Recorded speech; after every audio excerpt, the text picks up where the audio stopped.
Olá, minha gente, tudo bem com vocês? Espero que estejam muito bem. Estamos por cá para mais uma leitura da Palavra do Senhor e hoje estaremos dando continuidade, de certa forma também finalizando, o livro de Gênesis, no capítulo 50. Então já vai abrindo aí tua Bíblia no último capítulo deste livro. Concluindo mais um livro. Depois deste, a gente vai estar lendo o capítulo 3 do livro de Lucas, o capítulo 16 e 17 do livro de Jó e o capítulo 5 do livro de 1 Coríntios. Mas, antes de iniciarmos a leitura no capítulo 50 de Gênesis, vamos conversar com o Senhor? Pai amado, Deus maravilhoso, louvado, engrandecido seja o teu nome. Obrigada por essa oportunidade, pela graça de estarmos perseverando na leitura da tua palavra. Vem falando aos nossos corações, nos permite estarmos atentos a todas as informações preciosas e dados minuciosos, inclusive, que possuem o teu Santo Evangelho. Obrigado, Deus, por nos permitir tomar conhecimento daquilo que nos é necessário para que aprendamos e vivamos em conformidade com o teu querer. Nos capacita para que a gente faça isso com excelência. É assim que nós te oramos, em nome do teu Filho amado Jesus Cristo. Amém. Vamos lá? Capítulo 50 que diz: Então José se lançou sobre o rosto de seu pai, chorou sobre ele e o beijou. José ordenou a seus servos, aos que eram médicos, que embalsamassem o corpo de seu pai. E os médicos embalsamaram Israel, gastando nisso 40 dias, pois assim se cumprem os dias do embalsamento. E os egípcios ficaram de luto 70 dias. Passados os dias de luto, José falou à casa de Faraó: Se agora encontrei favor diante de vocês, peço que falem aos ouvidos de Faraó, dizendo: Meu pai me fez jurar, declarando: Eis que estou morrendo, sepulto-me no túmulo que abri para mim na terra de Canaã. Agora quero ir e sepultar meu pai, e depois voltarei. Faraó respondeu: Vai e sepulte o seu pai como ele fez você jurar. José partiu para sepultar o seu pai, e com ele foram todos os oficiais de Faraó, os principais da sua casa e todos os principais da terra do Egito, bem como toda a casa de José e seus irmãos, e a casa de seu pai. Deixaram na terra de Gósen somente as crianças, os rebanhos e o gado. E foram também com ele tanto carruagens como cavalheiros, e o cortejo foi muito grande. Quando eles chegaram à eira de Atade, que fica do outro lado do Jordão, fizeram ali grande e intensa lamentação, e José pranteou seu pai durante 7 dias. Quando os moradores da terra, os cananeus, viram o luto na eira de Atade, disseram: Como é grande este pranto dos egípcios! E por isso aquele lugar foi chamado de Abel-Mizraim, fica do outro lado do Jordão. Os olhos de Jacó fizeram como ele lhes havia ordenado. Os filhos de Jacó fizeram como ele lhes havia ordenado. Levaram-no para a terra de Canaã e o sepultaram na caverna do campo de Macpela, que juntamente com o campo Abraão havia comprado de Efron, o heteu, para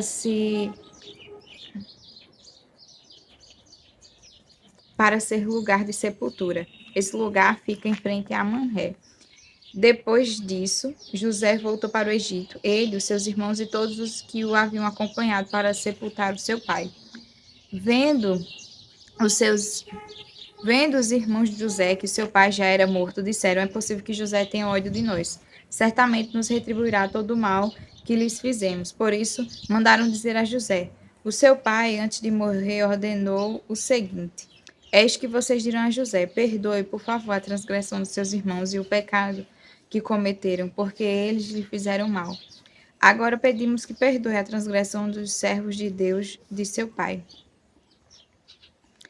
Ao ouvir estas palavras, José chorou. Depois vieram também os seus irmãos, prostraram-se diante dele e disseram: Eis-nos aqui, somos seus servos. Mas José respondeu: Não tenham medo. Será que eu estou no lugar de Deus? Vocês, na verdade, planejaram mal contra mim, porém Deus o tornou em bem para fazer, como estão vendo agora, que se conserve a vida de muita gente. Portanto, não tenham medo. Eu sustentarei vocês e os seus filhos. E assim José os consolou e lhes falou ao coração. José ficou morando no Egito, ele e a casa de seu pai, viveu 110 anos. José viu os filhos de Efraim até a terceira geração.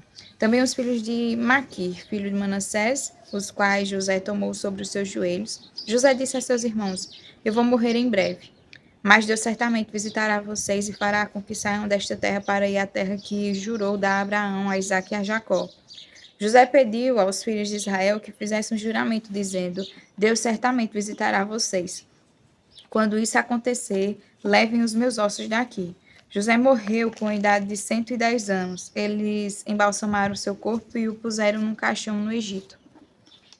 Capítulo 3 do livro de Lucas diz o seguinte: No 15º ano do reinado de Tibério César, sendo Pôncio Pilatos governador da Judéia, Herodes, tetrarca da Galiléia, seu irmão Filipe, tetrarca da região da Itureia e Traconites, e Lisânias, tetrarca de Abilene, sendo sumos sacerdotes Anás e Caifás, a palavra de Deus veio a João, filho de Zacarias, no deserto.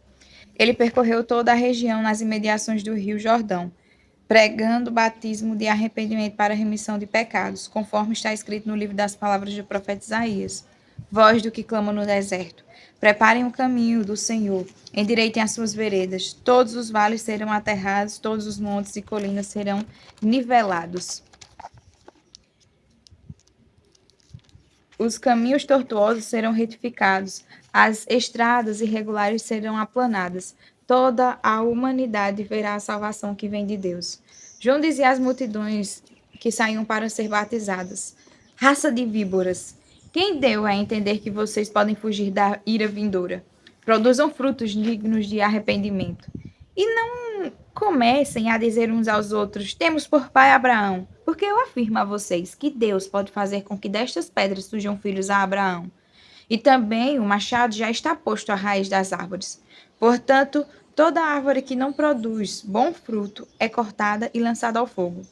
Então as multidões perguntaram a João: o que é que devemos fazer? Ele respondeu: quem tiver 2 túnicas, reparta com quem não tem. Quem tiver comida, faça o mesmo. Também alguns publicanos chegaram para ser batizados e perguntaram a João: Mestre, o que devemos fazer? Ele respondeu: não cobrem mais do que o estipulado. Também soldados lhe perguntaram: e nós, o que devemos fazer? E ele lhes disse: não sejam prepotentes, não façam denúncias falsas e contentem-se com o salário que vocês recebem. Estando o povo na expectativa e pensando todos em seu íntimo a respeito de João, se por acaso ele não seria o próprio Cristo, João tratou de explicar a todos: eu, na verdade, batizo vocês com água. Mas vem aquele que é mais poderoso do que eu, do qual não sou digno de desamarrar as correias das suas sandálias. Ele os batizará com o Espírito Santo e com fogo. Ele tem a pá em suas mãos para limpar a sua eira e recolher o trigo no seu celeiro, porém queimará a palha num fogo que nunca se apaga. E assim, com muitas outras exortações, João anunciava o evangelho ao povo. Mas Herodes, o tetrarca, sendo repreendido por João por causa de Herodias, mulher de seu irmão, e por todas as maldades que o mesmo Herodes havia feito, acrescentou a todas as outras ainda esta: mandou prender João. Ao ser todo o povo batizado, Jesus também foi batizado. Aconteceu que, enquanto ele orava, o céu se abriu. O Espírito Santo desceu sobre ele, em forma corpórea, como pomba, e do céu veio uma voz que dizia: Você é o meu filho amado, em você me agrado. Ora, Jesus tinha cerca de 30 anos quando começou o seu ministério. Era conforme se pensava: filho de José, filho de Eli, filho de Matate, filho de Levi, filho de Melqui, filho de Janai, filho de José, filho de Matatias, filho de Amós, filho de Naum, filho de Elis, filho de Nagai, filho de Maate, filho de Matatias, filho de Semei, filho de José, filho de Jodá, filho de Joanã, filho de Reza, filho de Zorobabel, filho de Salatiel, filho de Neri, filho de Melqui, filho de Adi, filho de Cozã, filho de Eumadã, filho de Er, filho de Josué, filho de Eliezer, filho de Jorim, filho de Matate, filho de Levi, filho de Simeão, filho de Judá, filho de José, filho de Jonã, filho de Eliaquim, filho de Meleá, filho de Mená, filho de Matatá, filho de Natã, filho de Davi, filho de Jessé, filho de Obed, filho de Boaz, filho de Salá, filho de Naasson, filho de Aminadab, filho de Adimim, filho de Arnim, filho de Esrom, filho de Pérez, filho de Judá, filho de Jacó, filho de Isaac, filho de Abraão, filho de Tera, filho de Naó, filho de Serug, filho de Ramaú, filho de Feleque, filho de Eber, filho de Salá, filho de Cainã, filho de Arfaxade, filho de Sem, filho de Noé, filho de Lameque, filho de Matusalém, filho de Enoque, filho de Jared, filho de Maalalel, filho de Cainã, filho de Enos, filho de Sete, filho de Adão, filho de Deus. Capítulo 16 e 17 do livro de Jó. Diz: Então Jó respondeu: Tenho ouvido muitas coisas como estas. Todos vocês são consoladores que só aumentaram o meu sofrimento. Será que não terão fim essas palavras vazias? Ou é o que instiga vocês a responder assim? Eu também poderia falar como vocês falam se vocês estivessem em meu lugar. Eu poderia dirigir-lhes um montão de palavras e balançar a cabeça na presença de vocês. Poderia fortalecê-los com as minhas palavras e a consolação dos meus lábios abraçaria a dor de vocês. Se eu falar, a minha dor não cessa. Se me calar, qual é o meu alívio? Na verdade, esgotastes as minhas forças. Tu, ó Deus, destruíste toda a minha família. Testemunha disto é que me deixastes enrugado. A minha magreja já se levanta contra mim e me acusa cara a cara. Na sua ira me despedaçou e me perseguiu, rangeu os dentes contra mim, e como meu adversário, aguça os olhos. Homens abrem a sua boca contra mim, com desprezo me esbofeteiam, todos se ajuntam contra mim. Deus me entrega aos ímpios e me faz cair nas mãos dos perversos. Eu vivi em paz, porém ele me esmagou. Pegou-me pelo pescoço e me despedaçou. Ele fez de mim o seu alvo. As suas flechas me atingem de todos os lados, atravessa-me os rins e não me poupa. Derrama o meu fel sobre a terra. Ele me fere com golpes e mais golpes. Arremete contra mim como um guerreiro. Costurei uma roupa feita de pano de saco sobre a minha pele e enterrei o meu orgulho no pó. O meu rosto está vermelho de tanto chorar e sobre as minhas pálpebras está a sombra da morte. Embora não haja violência nas minhas mãos e seja pura a minha oração. Ó terra, não cubra o meu sangue e não haja lugar em que se oculte o meu clamor. Já agora a minha testemunha está no céu e nas alturas se encontra quem advoga a minha causa.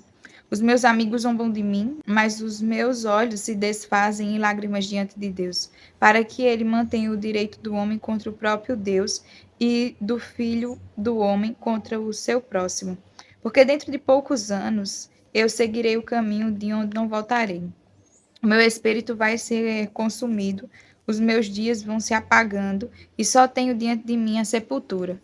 Estou cercado de zombadores e os meus olhos são obrigados a contemplar as suas provocações. Dá-me, ó Deus, um penhor e ser o meu fiador diante de ti. Quem mais haverá que possa se comprometer comigo? Fechastes o coração deles para o entendimento e por isso não os exaltarás. Se alguém entrega os seus amigos como presa, os olhos de seus filhos desfalecerão. Mas ele me pôs por provérbio dos povos. Tornei-me como aquele em cujo rosto se cospe. Os meus olhos se escureceram de mágoa, e todos os meus membros são como a sombra.